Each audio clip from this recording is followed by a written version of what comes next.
Oh, big man fight, big man win. Which one won? Let's find out. I don't really know what that was supposed to be. It sort of turned into Google or Gavin at the end. Anyway, hello and welcome to another Ultimate Fire episode review. This is for season 28, the Heavy Hitter season, episode 3, War Tanks. I almost forgot what the episode was called. It's called War Tanks. And yeah, once again, just another solid episode. We have quite a bit to go through, so let's start kind of at the beginning with the home video packages and how the fighters fight, which are included in the packages. So we'll talk about Team Whittaker's Anderson da Silva first. I'm going to keep calling him da Silva, even though everyone calls him Anderson Silva. But if you call it Anderson da Silva, it does differentiate them. Not to mention the fact that Silva spent most of his career as a middleweight, and Big da Silva is a heavyweight. So yeah, da Silva is, as we find out, a former kickboxer. He has 60 professional kickboxing fights and about 30 wins. Well, no, sorry, 59 wins I think it was, and most of those by knockout. It's weird. I don't fully remember all of it. Like, kickboxing records are so different to MMA records, but anyway, that established Anderson as basically the de facto best striker in the house, pretty much. And then we see his family. You know, he has a lovely wife. He has a daughter named Laurie. He has a son named Hector, who is 1 year old. His daughter is 9, who cried because there was a shot where they were all in the car and Anderson asked his daughter if she was going to cry when he left, and she just teared up and nodded and then hit her head, and it was kind of adorable, if I'm being honest. Then we get to Justin, who actually had a really good moment with Maurice Green.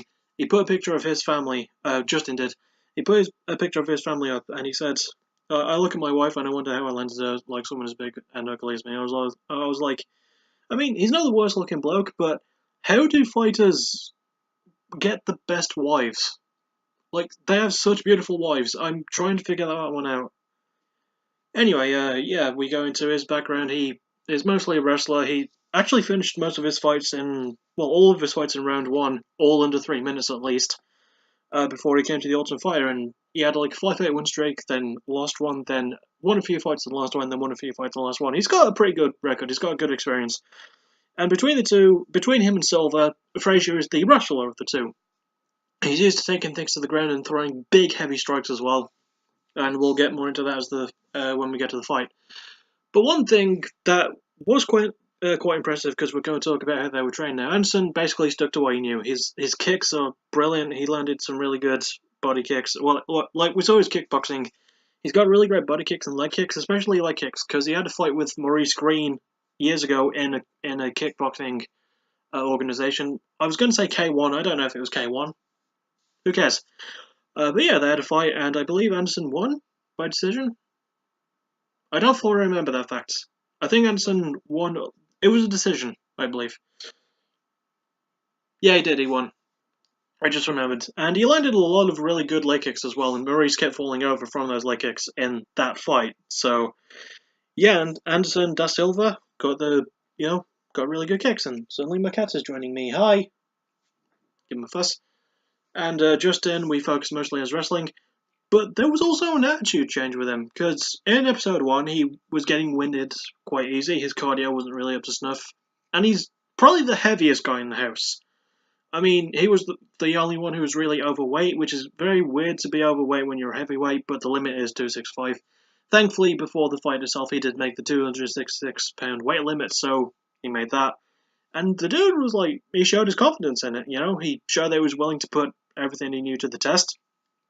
Put his nose with the grindstone, lost the weight, kept his cardio up, kept his conditioning up, and yeah, I mean, the dude really worked hard for that, and I was quite impressed with that, so kudos to him. And there was obviously Justin's own video package, which I didn't talk about his family, I just remembered. He has a wife, he has 2 kids. One is a 17-year-old teenager named LaShawn who was adopted, and the other one is a little 5-year-old, going to be 6 soon, named Brantley. And Brantley was born 6 weeks prematurely and had to have a heart transplant and was resuscitated 8 times over the course of 2 weeks. Not to mention that he has a form of lymphoma, which is a type of cancer. So, yeah. I mean, props to Justin and the family for getting, like, little Brantley on his fate and everything. And I don't know, that was just such a sweet story, and I really like how it was told. And even before the fight itself, I'm skipping some little bits that I'll get into. Even before the fight itself, like when they do the backstage thing where they're in the black room and everything, Justin read a note by his son saying that he hopes he wins. And I was like, yeah, that's a family man right there. Justin Frazier is just some humble Southern dude.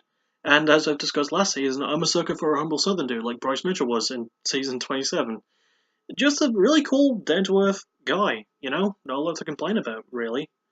So yeah, I really like that. I really like Justin Frazier. So cool, cool, cool, cool, cool. There's not a lot else to talk about except for the fight itself. There was funny moments in the house. Oh god. Okay, so most of Kelvin Gastelum's team has mostly American-speaking people for the most part. People who speak English. Whittaker's team has a Polish dude, a Cuban dude, a Spanish dude, a couple of Brazilians, a German woman, and a woman from Lithuania, or a Lithuanian woman. I could have just said that. And they're all speaking different languages to each other. And I think one of the only English-speaking people that's on Team Whittaker, named Leia Letson, has no idea what the hell's going on. We have Juan, who is on Team Gastelum. He was serving as a translator between them. And Michelle, his name is Mikel. I don't know how to say his name. He was the one who was the most difficult to understand. And Paul, it was difficult watching Paul there trying to understand what was going on. Even though Juan was serving as a translator, he didn't do a really good job of that. And it just made things funnier. And there was a great moment where Leia, Mikel, and Maurice were in the back just chilling, and uh, Maurice was trying to make sense of what Mikel was saying, and it didn't really work.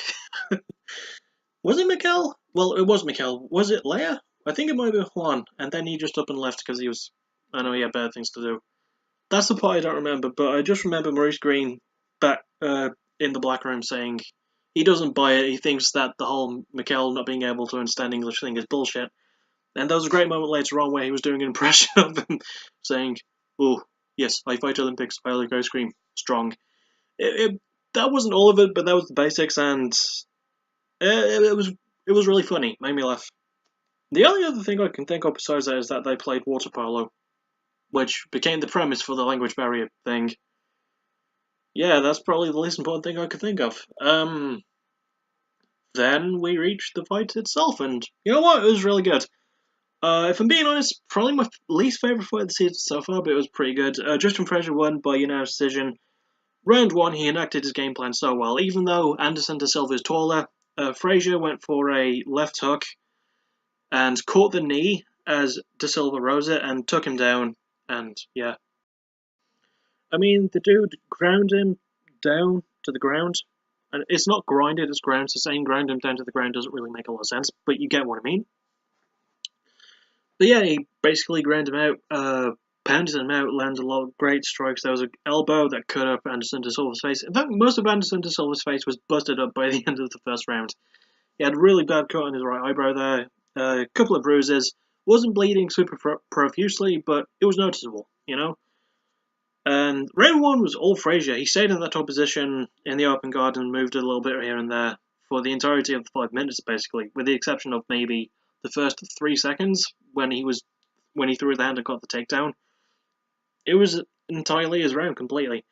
Round 2 was a little bit more even. For the first couple of minutes, Anderson de Silva caught on to the takedowns, and he caught on to the switches that Frazier was doing. And he was being quite deceptive, Frazier was. I quite like that. He didn't really stick to anything too long. Then he threw a right. He knew and there was a lazy kick from Anderson de Silva, which Frazier caught, took him down, basically did the same thing he did in round 1, but for 3 minutes instead of the full 5. Won the fight, no doubt. And one of the things I found weird about it was the referee Chris Tognoni, who, you know, obviously warned him to stay busy and stuff. He told them at the end, "Don't take your gloves off yet, because you never know. It could be a draw." I'm like, Chris, bud, were you watching the fight at all? I mean, I know you're not judging, you're just a referee, but that was really one-sided. There was no doubt in anyone's mind that Frazier won that one. So, yeah, that was quite interesting, I have to admit. But yeah, Frazier got a really big win. And even though we got the win and it's 3 in a row for Kelvin Gastelum, Robert Whittaker went up picking the next fight, which doesn't make a lot of sense to me. Anyway, the fight next week is Julia Stoliarenko against Marcia Allen. Julia from Team Whittaker, Marcia from Team Gastelum. So, that's going to be a good one. It was also quite interesting because Justin Frazier was the last pick overall, Anderson to Silva was the first pick overall, and Frazier and the last pick beat the number 1 pick. It's always interesting when that happens. It always adds a new dynamic to things. I mean, Kelvin Gastelum is no stranger to that because he was the last pick on the Ultimate Fighter Season 17 almost, 5 years ago now, 5.5 years ago, and he won the entire thing. So, maybe it'll happen for Justin. I don't know. There's still a lot of fights to go through, still a lot of season to go through. I'm looking forward to it. Anyway, that'll about it for the episode review itself. I quite enjoyed it. The fight wasn't the most exciting of the season, but it was a decent enough one-sided pounding, basically. I'll see you all either for What a Concept, I need to get back to writing on that, it's been almost 11 days now, or the more likely one, which is for the next UFC event itself, the next fight of the night, of Mark Hunt versus Alexei Olenek at the Olympijski Stadium in Moscow, Russia. The first time they're going to Russia, so kudos to them. I'll see you all then. Probably, undoubtedly, I don't know. Bye. Thank you for listening, you're awesome. Bye bye. I said bye bye twice, I don't care. This video is becoming a mess. I'm gonna stop. See ya.